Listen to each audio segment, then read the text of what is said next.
Welcome back, everybody, for another deep dive. This time, we're tackling the 2024 U.S. presidential election. Specifically, the swing states, right? They really kept us all on the edge of our seats this year. Absolutely. There were some real nail-biters.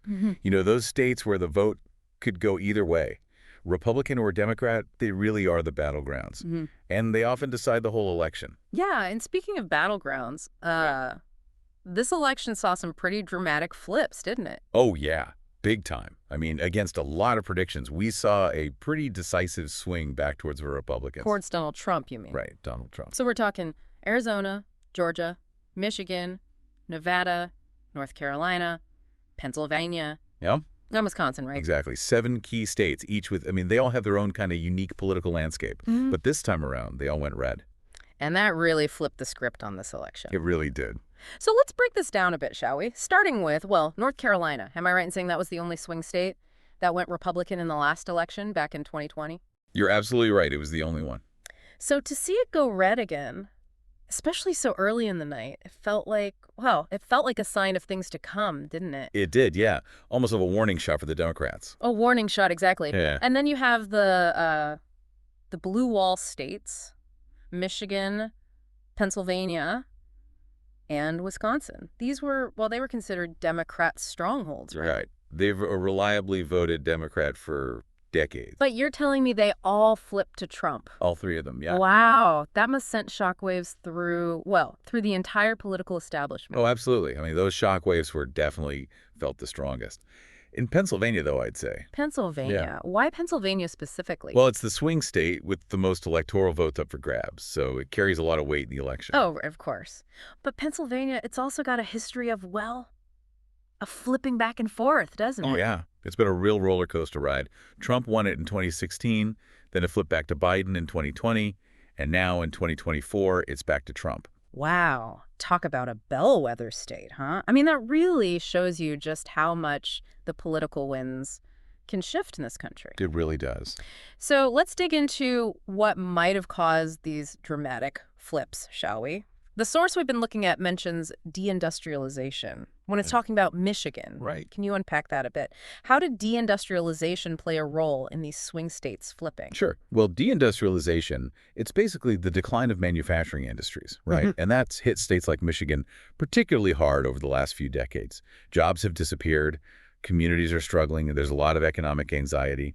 And that makes it fertile ground for a candidate like Trump, who, comes in and promises to bring back jobs and revitalize the economy. Yeah, he campaigned pretty heavily on that, didn't he? Reviving American manufacturing, bringing back jobs. He did. So do you think that message, it resonated particularly strongly in these swing states, the ones that have been hit hardest by these economic shifts? Oh, I definitely think so.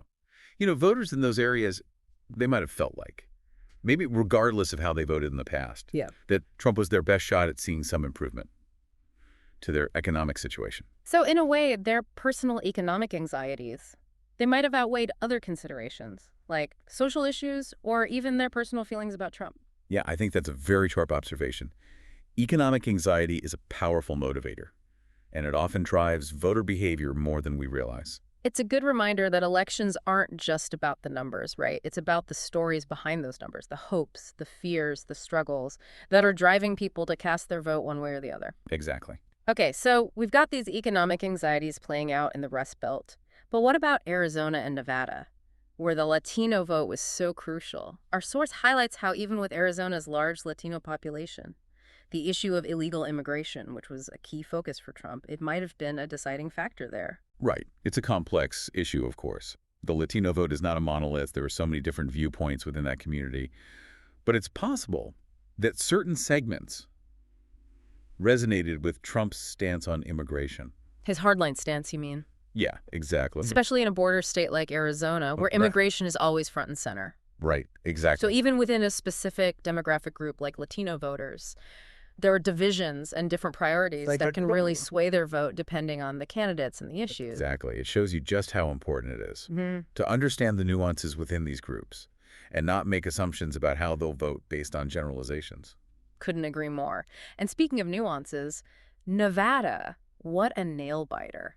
The source mentioned there were hopes of a Republican flip there due to potential shifts in the Latino vote. But as of right now, the outcome is still uncertain, isn't it? It is, yeah. They're still counting votes as we speak. And I remember back in 2020, it took days for Nevada to be called.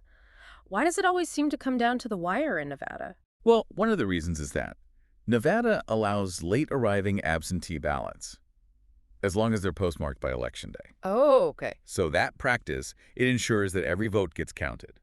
But it can definitely delay the final tally. And lead to those nail-biting finishes. Exactly. So it really is like watching a thriller movie, where you're just on the edge of your seat, waiting to see who wins. Yeah. Except this time, the stakes are incredibly high. I mean, the future direction of the country is hanging in the balance. No doubt about it.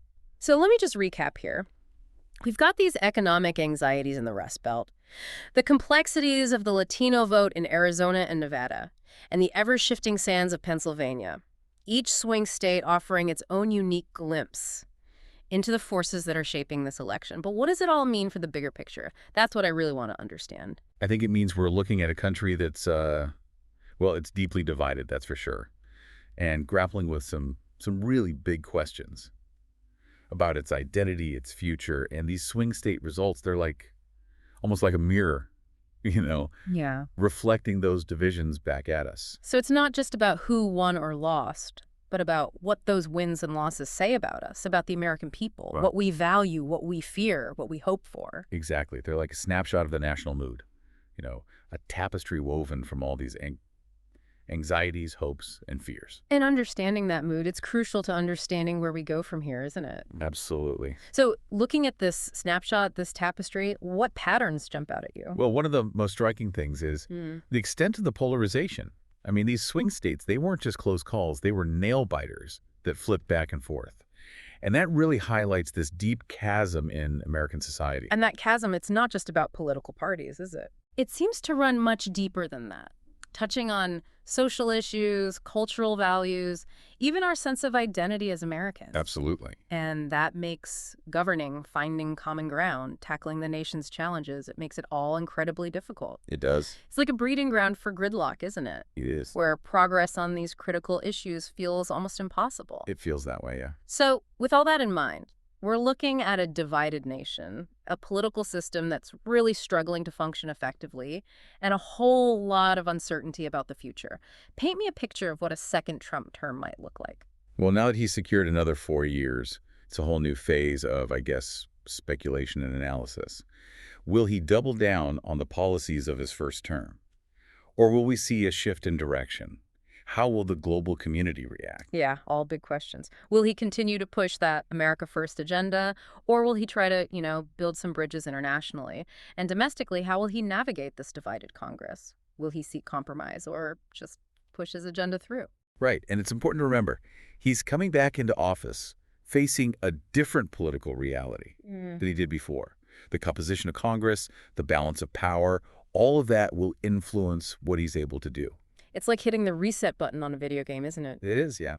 The main character's the same, but the levels change, the enemies are different, the stakes are even higher. We're all just waiting to see how this next chapter unfolds. Great analogy.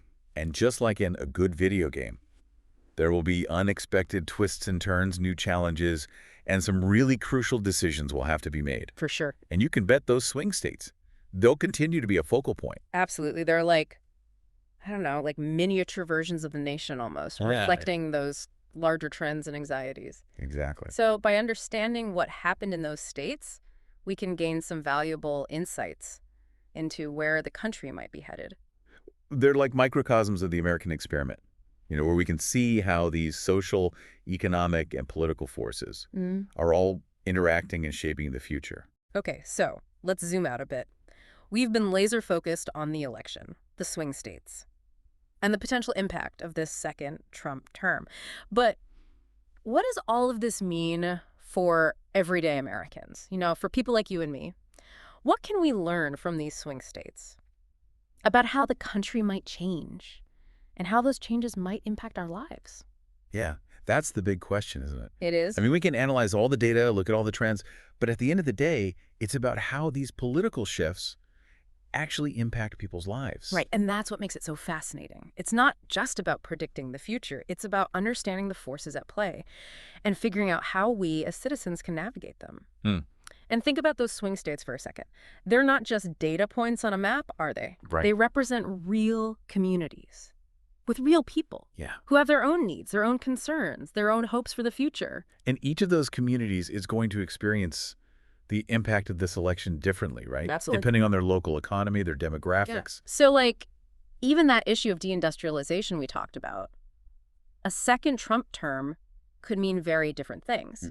For different communities in those affected states, Right. some might see a resurgence in manufacturing jobs, while others might continue to struggle. Yeah, it's like a ripple effect. Uh-huh. A policy decision at the national level can have a Very whole true. cascade of consequences, some positive, some negative, and those consequences are going to play out differently, depending on where you are. So it really underscores the importance of local politics, doesn't it? And community engagement. It really does. Because, yeah, the national elections set the overall direction, but it's often at the local level where those decisions actually get implemented. And where they have the most direct impact on people's lives. So for our listeners out there, if you're feeling a little overwhelmed by the scale of all of this, these national shifts, remember that you still have a voice. You still have a role to play in shaping your own community. That's so important. Get involved in local politics.